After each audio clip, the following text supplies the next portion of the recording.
Calaroga Shark Media.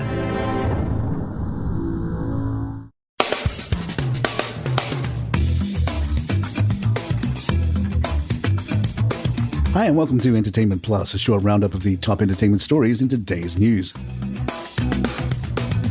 Jerry Seinfeld has recently expressed his belief that movies have lost their cultural relevance, stating that the movie business is over.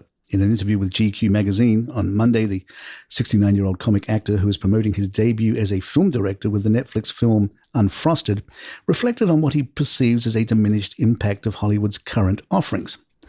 Film doesn't occupy the pinnacle in the social, cultural hierarchy that it did for most of our lives, the Brooklyn native said. When a movie came out, it was good. We all went to see it. We all discussed it. We quoted lines and scenes we liked. Now we're walking through a fire hose of water just trying to see. Seinfeld, who stars as Bob Cabana in the biographical film about the creation of the Pop-Tart in the early 60s, said that he feels confusion and disorientation have replaced the movie business based on his personal interactions with people in the entertainment industry. Everyone I know in show business every day is going, "What's going on? How do you do this? What are we supposed to do now?" the Emmy-winning star remarked. The film features a star-studded cast including Amy Schumer, Christian Slater, Hugh Grant, Sarah Cooper, Peter Dinklage, Jim Gaffigan, Fred Armisen, Bill Burr, and Melissa McCarthy, among others. Seinfeld also shared his thoughts on the current state of comedy where he got his start. "Stand-up is like you're a cabinet maker and everybody needs a guy who's good with wood," he said.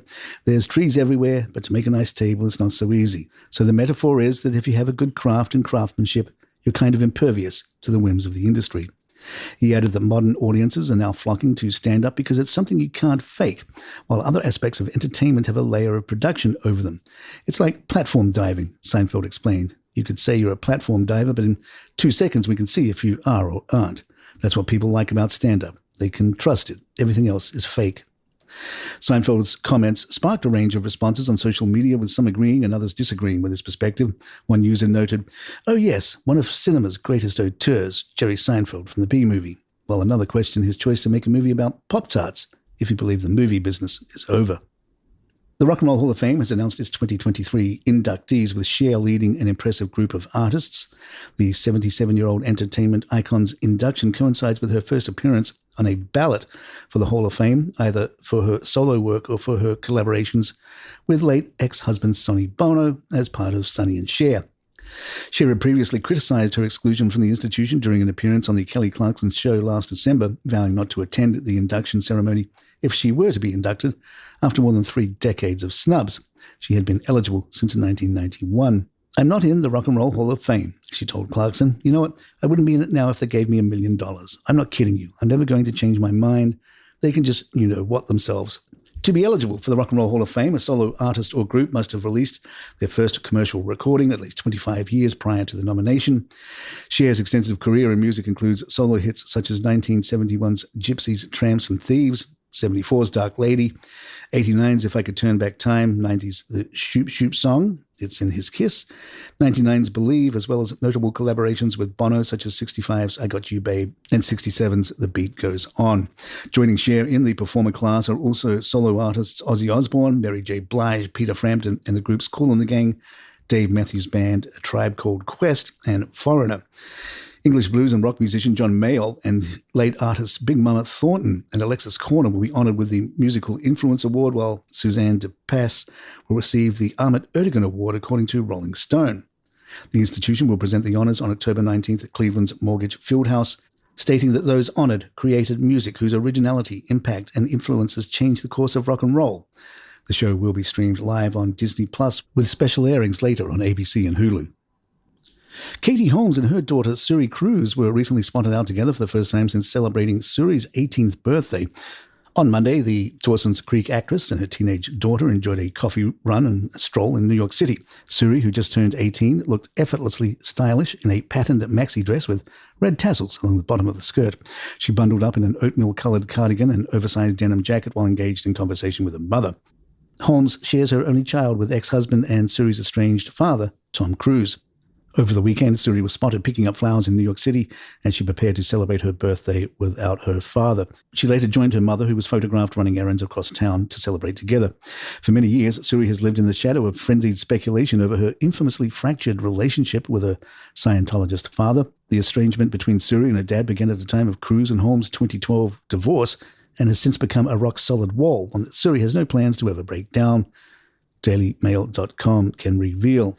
Now that she is 18 and a legal adult, she is officially capable of making her own decisions. While sources close to the teen say she is still weighing up her options regarding her future career, they note that she is crystal clear on one thing: Tom does not exist to her. On Monday, celebrities like Salma and Kendall Jenner took to social media to celebrate Earth Day. The 57-year-old actress who recently attended Victoria Beckham's 50th birthday bash used Instagram stories to share a photo of herself hugging a tree. Sharing with her 28 million followers, she wrote a message that read, "Happy Earth Day, let's cherish and nurture the earth as we do ourselves," adding an earth and green heart emoji. Kendall Jenner acknowledged the day via her 818 Tequila Instagram platform, sharing how the brand strives to reduce its environmental footprint. The company's Instagram stories featured 2 posts, including a snapshot of a sprawling field with mountains in the background. A note to the company's 1.1 million followers read, "Happy Earth Day. From the agaves we grow to the production of our bottle, 818 emphasizes Earth's importance in all that we do." There was also a link to the line's sustainability story where readers could discover more about its practices. Ryan Seacrest popped on social media platform X and shared a photo of himself on a hike. The scenic snapshot featured a blue sky and scattered clouds overlooking water and lush greenery. The media personality wrote, "We live in a beautiful place where the sky is the limit." He then plugged the latest episode of American Idol, adding, "Happy #Earth Day. See you all for another live episode of #American Idol tonight on ABC." The post was created as an ad in collaboration with Path Water.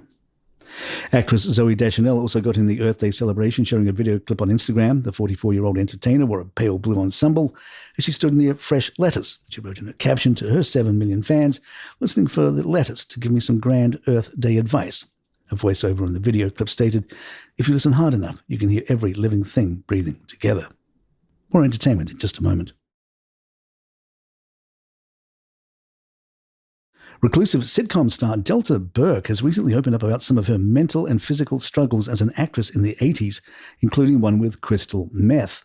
The 67-year-old star, who starred as a former beauty queen on the set of CBS's Designing Women, said on Friday that she was treated more like a slave during her time on the show. Burke famously fell out of favor with the show's bosses after complaining in a 1990 interview with Barbara Walters that the set had become unpleasant. She was off the show the following year. Speaking to Chelsea Devantes on her podcast, Glamorous Trash, more than 30 years later, Burke said of her mindset at the time, "I wanted to leave." She went on to describe how her dream TV role went downhill over time, saying, "And I wasn't allowed to. I don't know what would have happened to me if I had been allowed to leave. It got ugly and very sad."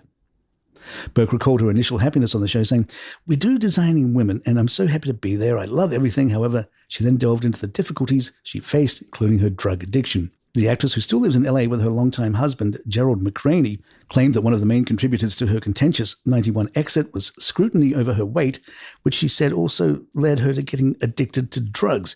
She admitted she was emotionally too fragile to deal with such scrutiny at the time, recalling instances when people questioned whether she was pregnant and when a fan jerked her coat open and said, "Let's see, how fat are you?"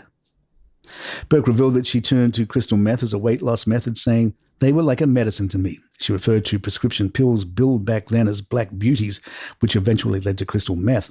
Nobody knew about it at the time, she said, explaining that she was told to snort the drug but would instead put it in cranberry juice. The actress doubled down on her negative experience on the show, claiming she had been bullied over her weight and subjected to psychological abuse. Producers and co-stars hit back at her workplace claims in '92, suggesting her husband was responsible for her struggles. On Friday, after only being seen at occasional red carpet events, Burke sternly warned, "Hollywood will mess your head up, and I had always thought, I want to be a famous actress. I thought that meant you would be a famous and well-respected actress, but that's not what it meant. And the moment I became famous, it was like, oh, no, this is not what I had in mind at all. I don't think I want to be this anymore, but then it's too late." And there you have it. Please follow us on Spotify, Apple, or your app of choice. If you like the show, give it 5 stars. We really appreciate it. I'm Mark Francis. My thanks to John McDermott. This is Entertainment Plus.